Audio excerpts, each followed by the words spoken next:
Alright guys, welcome back to Mr. Penguin. It has been a while, but today we are reacting to 8-Bit Mario versus 8-Bit Sonic. NES Mario versus Sega Game Gear Sonic. It's like a Game Gear Sonic. This is interesting. I haven't watched this yet. I saw this when I was looking at it. I was like, ooh, interesting. I'll make a video about it. So here we go. Just gonna start in 3, 2, 1. That is loud. Hold on. Perfect.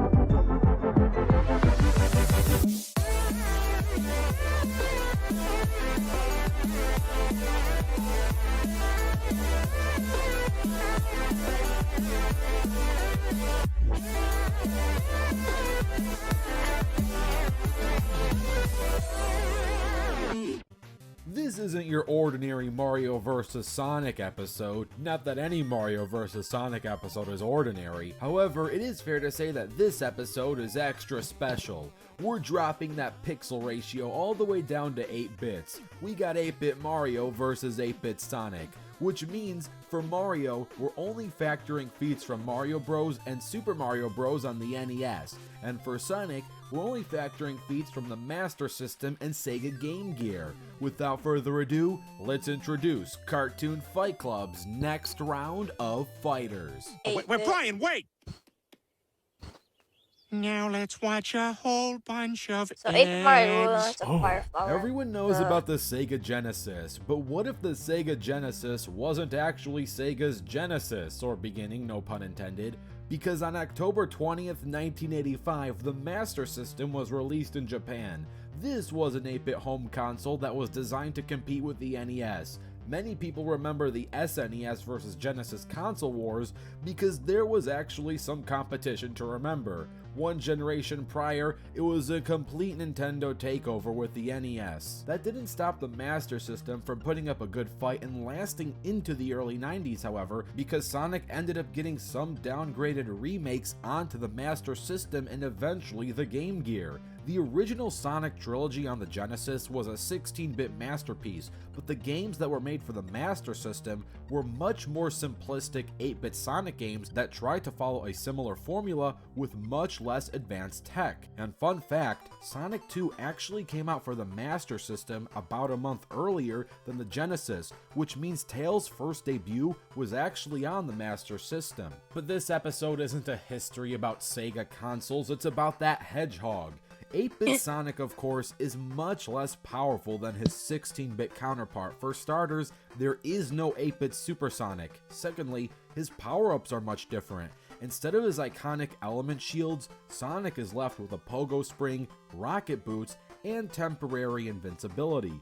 He's also much slower than 16-bit Sonic. 16-bit Sonic has some FTL feats, whereas 8-bit Sonic, if we go off of statements, we're lucky to give him that Mach 1 from the original lore, but raw game mechanic feats, he's not fast enough to run on water, which we could lowball him and capping him at 70 miles per hour. However, I will set that to the side as it is a game mechanic, especially to make the game playable and stick to the original lore of Mach 1 Sonic. Sonic also has much less durability in these games. His rings are all evaporated with one ring, whereas in the 16-bit game, he loses multiple rings and can easily recollect them. 8-bit Sonic surprisingly does have a super peel-out technique, which is something you wouldn't expect considering how inconvenient it is for such a small screen at the time. 8-bit Sonic is strong enough to destroy Robotnik's tech, which will give his attack potency at roughly building level, durability at wall level, and speed at Mach 1.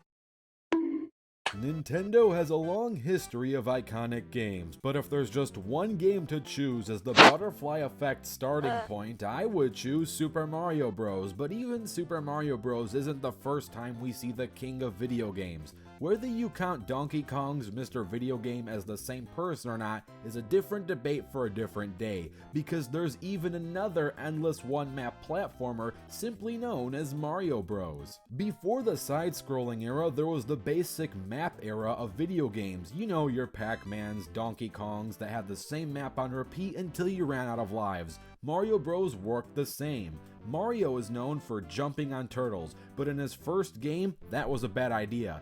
To beat these turtles, you had to jump under them and punch the ground they were walking on in order to safely kick them once they're on their backs. There's also the iconic POW block that allowed Mario to knock out all enemies from various locations without directly touching them. This Mario isn't so super compared to future incarnations of Mario, but he can jump 3 times his own height. Imagine a real-life 5-foot person having the ability to jump 15 feet into the air. That would be insane.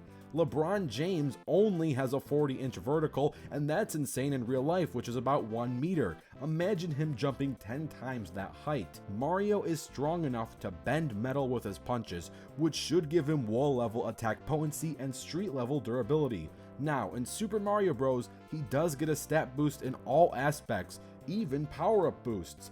In Super Mario Bros., Mario has access to the Super Mushrooms, which increases his height and durability, the Fire Flower, which allows him to shoot fire pellets, and the Superstar, which grants him temporary invincibility. Mario can now stomp on turtles and Goombas with his shoes, and is strong enough to punch through stone. He is much faster in this game. We can use game mechanic speed and lore speed. Game mechanic speed Super Mario is fast enough to run past 4 blocks in 1 second.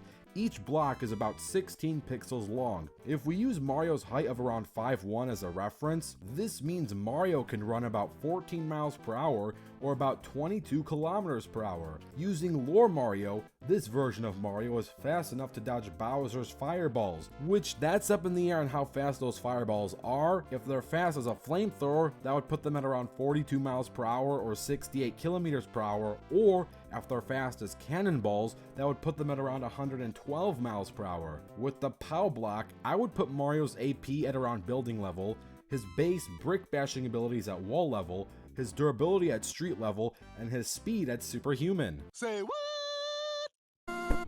And now, let's get ready for the fight. This battle will take place on Earth, and remember, there is no prep time. Let the battle begin!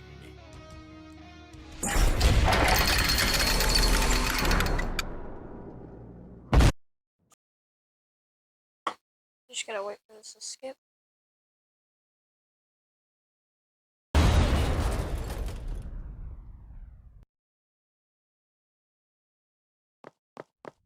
Yahoo! Woohoo! Oh, this is interesting.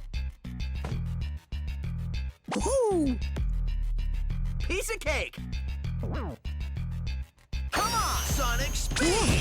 Woohoo! Woohoo! This is interesting. I like how you end. Let's go! I like how the sound you with 8-bit. It's a one that's fun. Oh! I like that. Just like ooh. That was almost too easy! Woohoo! Piece of cake! Get a one-up. I like that one-up ain't gonna. Oh yeah!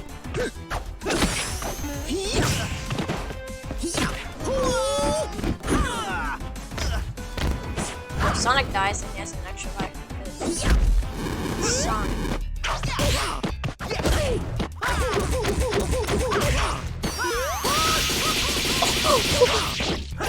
Come on!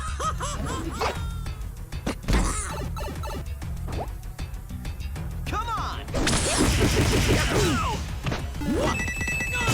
Ooh.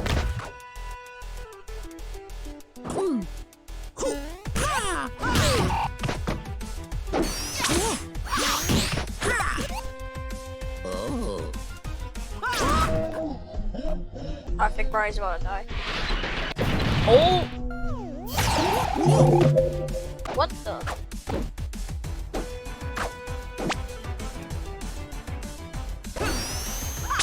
16. That's just interesting.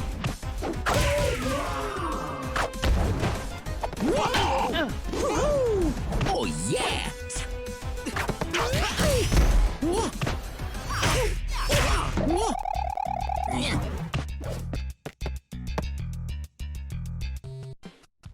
Oh gosh. That was funny. I just said 16 bit. Ooh. Sonic. 8 bit. Ooh.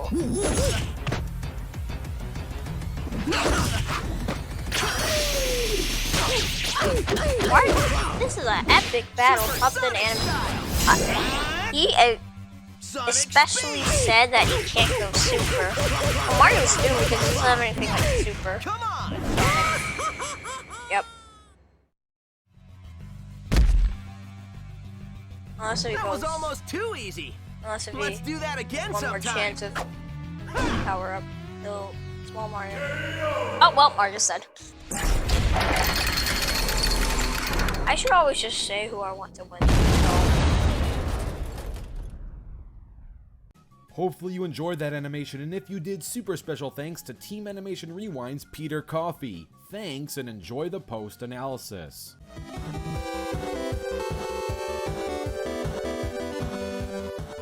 And the winner is 8-Bit Sonic. Now I know 8-Bit Super Sonic only exists in 8-Bit Sonic fan games, but this animation was not a simulation. Regardless, 8-Bit Sonic does not need a super form to beat 8-Bit Mario. 8-Bit Sonic simply has way better stats than the 8-Bit Plumber. Whether we go off of lore or How about game mechanics, 16-bit Mario? Sonic is faster. Game mechanic Sonic can travel at 70 miles per hour versus game mechanic Mario traveling at around 14 miles per hour, making him about 5 times faster. Lore 8-Bit Sonic versus lore 8-Bit Mario is around 760 miles per hour or Mach 1 versus around 112 miles per hour, making 8-Bit Sonic about 7 times faster. Being at least twice as fast can put you towards blitzing territory. Being 5 to 7 times as fast is overkill in terms of speed. They have It is. similar attack potency, but only if you give Mario his POW block, which can only happen in limited scenarios. Sonic has building level AP wherever he goes in base form, proving that he can destroy Robotnik's tech with his own body. Their durability is also roughly the same. It's about wall level or street level, depending on how you want to count their power-ups and rings. Their invincibility power-ups are just about even as well. Even if you can argue that Wait, Mario would Mario's have a lasts star though, longer, right? Sonic is way too fast for that to be a problem. 8-Bit Mario may be more iconic, but 8-Bit Mario would have a Sonic chance simply of a has better star. stats, making the winner of this battle 8-Bit Sonic. On the next episode of Cartoon Fight Bonus Club. episode. Yeah.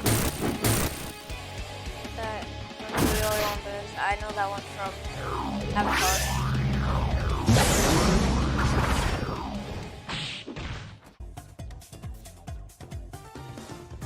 Oh, I'm just gonna wait until the end. Oh, I did a reaction video on this one. Check out my channel. That's not the video, but you can check out my channel because that one. You can check on the channel if you want to see me react to that one. Also reacted to episode 20, Rabbit versus Minions. If you want to see that. Also played Minecraft 2 times, part 1 and part 2, and yeah. So that's really the end of the video. Hope you liked it and enjoyed it. I'll see you guys in the next video. Adios.